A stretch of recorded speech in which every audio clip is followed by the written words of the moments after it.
What is gradient descent?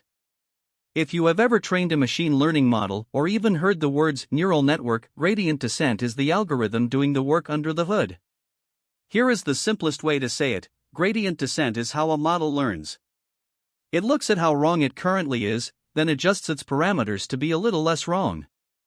Then it repeats that thousands, sometimes millions of times, until the model is accurate enough. This video is part of our Maths Behind AI series.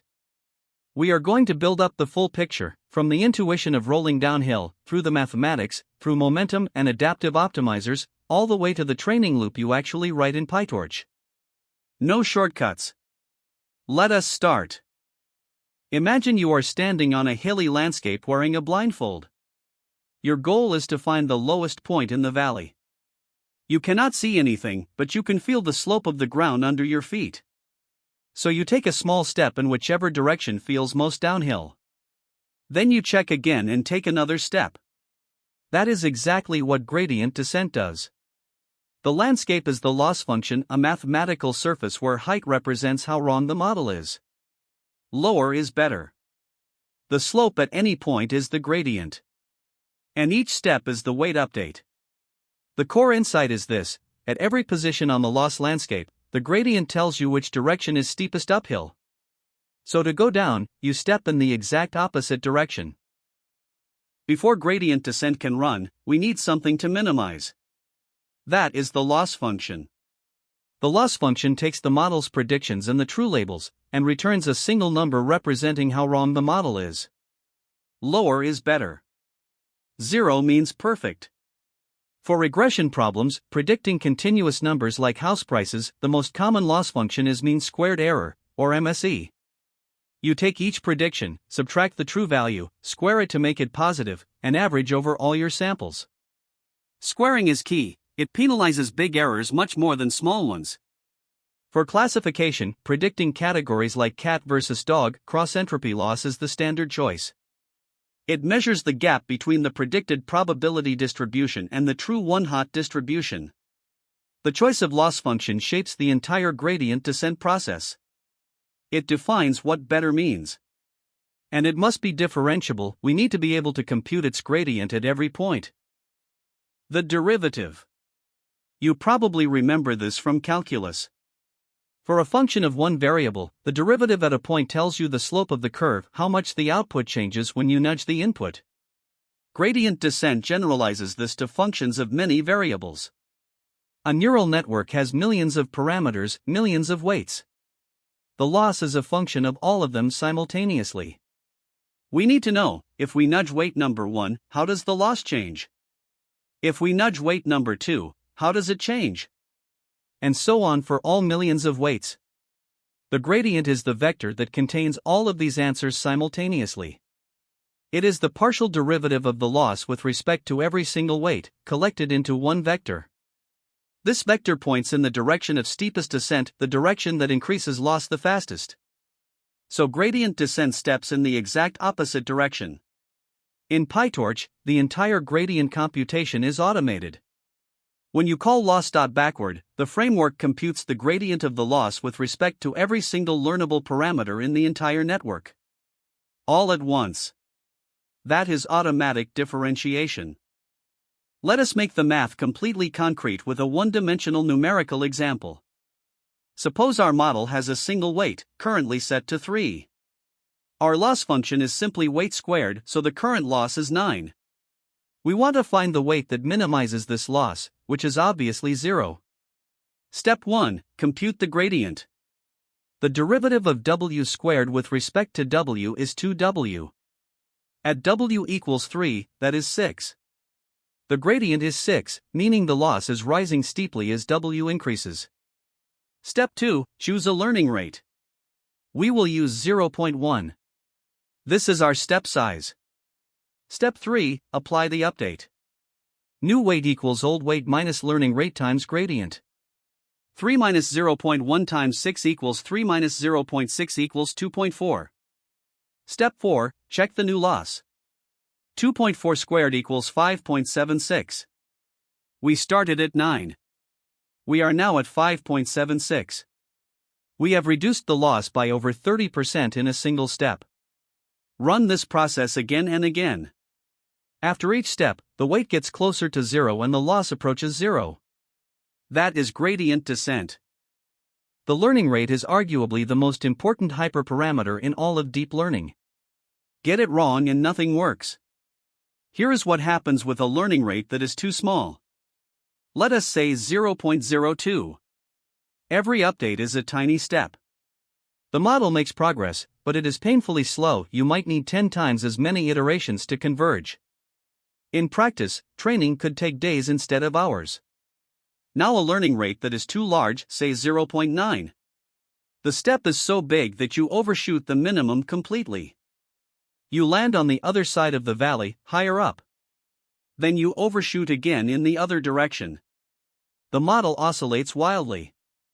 In the worst case, it diverges and the loss explodes to infinity. A good learning rate gets you to the minimum quickly without oscillating. For most models, values between 0.001 and 0.1 work well to start with. In practice, you do not just pick one learning rate and stick with it. Learning rate schedules decay the learning rate over time, starting bold and becoming more precise as you approach the minimum. Warm-up strategies start low, ramp up, then decay.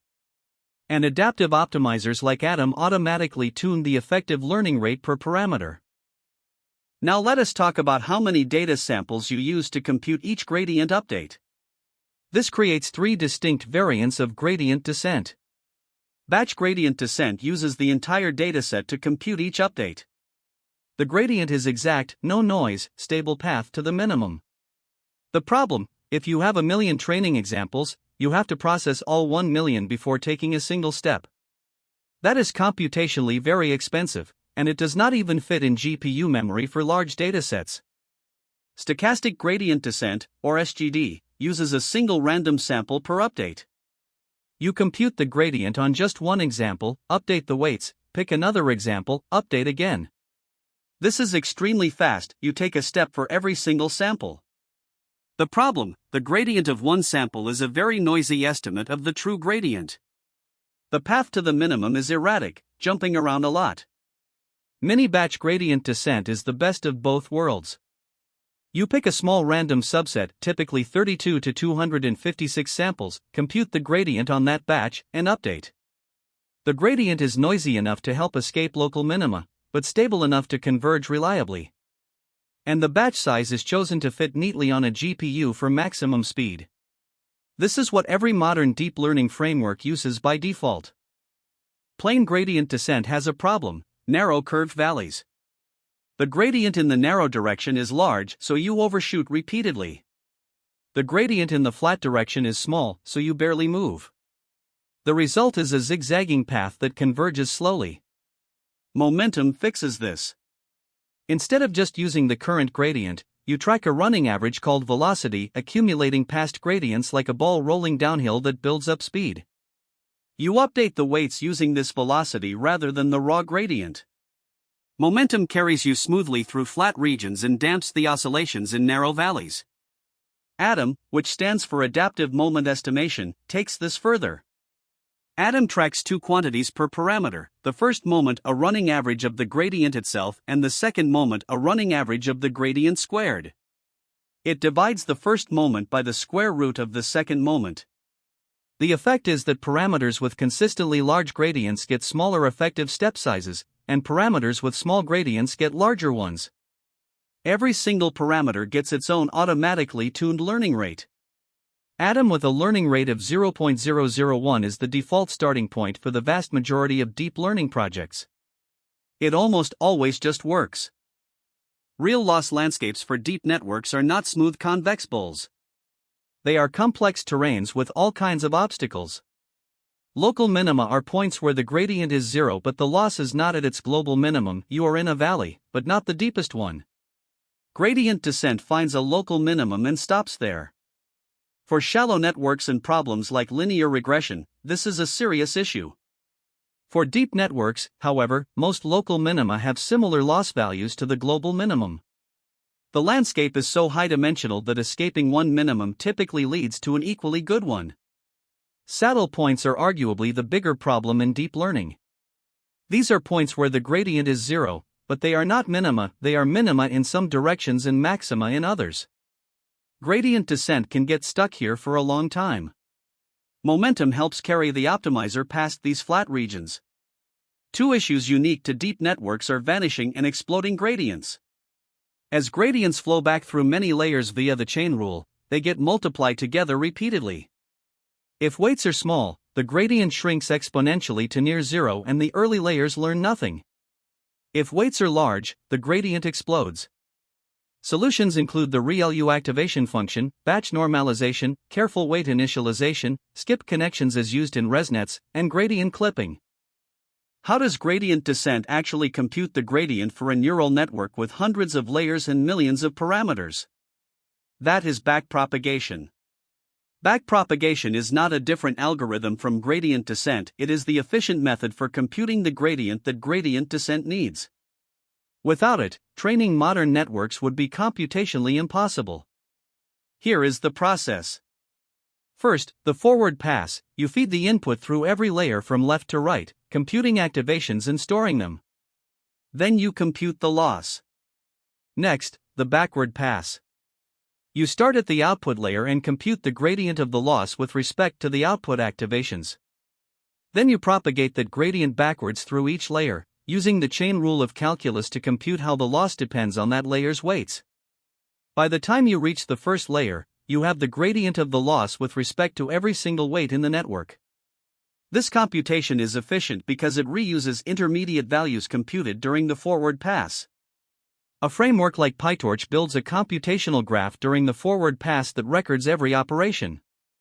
When you call loss.backward, it traverses this graph in reverse, applying the chain rule at each node. One call, and every gradient is computed. There is a mathematical property called convexity that determines whether gradient descent is guaranteed to find the global minimum. A convex function is shaped like a bowl. Any line segment connecting 2 points on the function lies above or on the function. There is exactly one minimum, the global one. If your loss function is convex, gradient descent with a small enough learning rate will always converge to the globally optimal solution. Linear regression with MSE loss is convex. Logistic regression with cross-entropy loss is also convex. Non-convex functions have multiple valleys, ridges, flat plateaus, and saddle points. Deep neural networks produce non-convex loss landscapes. There is no guarantee that gradient descent will find the global minimum. You might converge to a local minimum or get stuck at a saddle point. Yet in practice, deep learning works remarkably well despite non-convexity. Research has shown that for sufficiently overparameterized networks with more parameters than training examples, the loss landscape has relatively few bad local minima. Most critical points are saddle points, and the local minima that exist tend to have similar loss to the global minimum. The landscape is easier to navigate than theory might suggest. One of the most important modifications to the gradient descent objective is regularization. Instead of minimizing only the prediction loss, you minimize a combination, the data loss plus a penalty term on the weights. L2 regularization, also called weight decay, adds the sum of all squared weights to the loss. This means the gradient gets an extra term that pushes every weight toward zero at each step. Large weights are penalized heavily. The result is a model where no single feature dominates, the weights stay small and spread out. L1 regularization adds the sum of the absolute values of the weights. This produces sparse models, many weights become exactly zero. This is useful when you suspect most features are irrelevant and you want automatic feature selection. Dropout is a completely different approach. During each forward pass, you randomly set a fraction of neuron activations to zero. The network can never rely on any particular neuron being present. This forces it to learn redundant, robust representations. At inference time, all neurons are active but scaled down. The effect is like averaging many different subnetworks. Regularization always introduces a trade-off. More regularization means higher bias, the model is forced to be simpler and may underfit. Less regularization means higher variance, the model memorizes the training data and may not generalize. Let us bring everything together and look at the real training loop as you would actually write it in PyTorch. It is just a few lines. First, a loop over epochs. Each epoch is one full pass through your training data. Inside the epoch loop, you fetch a mini batch from your data loader. Then you run the forward pass, call your model with the input batch, and it returns predictions. You compute the loss by comparing those predictions to the ground truth labels. Now the critical sequence. You call optimizer.zeroGrad to clear the gradients from the previous step. PyTorch accumulates gradients by default, so you must zero them each iteration. Then you call loss.backward. This is backpropagation, computing the gradient of the loss with respect to every learnable parameter in the network. Finally, you call optimizer.step. This applies the update rule, modifying every weight by subtracting the learning rate times its gradient. That is it. These 7 lines are the entire learning algorithm for any neural network, regardless of size or complexity. Whether you are training a 2-layer perceptron or GPT, this is the loop. The complexity is hidden inside the model architecture and the AutoGrad engine, but the outer loop is always this. Let us review what we have covered in this video. Gradient descent is the optimization algorithm that trains every neural network. It iteratively adjusts weights to minimize a loss function. The loss measures how wrong the model is. The gradient is the vector of partial derivatives that points in the direction of steepest descent. We step opposite to it. The learning rate controls the step size. Too large and you diverge. Too small and you converge glacially. Adaptive optimizers like Atom solve this by computing a per-parameter effective learning rate automatically. Mini-batch gradient descent is the practical standard. Random subsets of data give a noisy but usable gradient estimate that fits on a GPU. Momentum accumulates past gradients like a rolling ball, escaping flat regions and oscillation traps. Backpropagation computes the gradient for all parameters in one efficient backwards pass using the chain rule. In PyTorch, this is just loss.backward. The real training loop is 5 actions: forward pass, compute loss, zero gradients, backward pass, update step. Repeated for every batch, every epoch. That is gradient descent. Not just an algorithm, it is the mechanism by which machines learn. The next video in this series goes deeper into neural network architectures and how they shape the loss landscape that gradient descent navigates. If you found this useful, subscribe to Neural Monk. See you in the next one.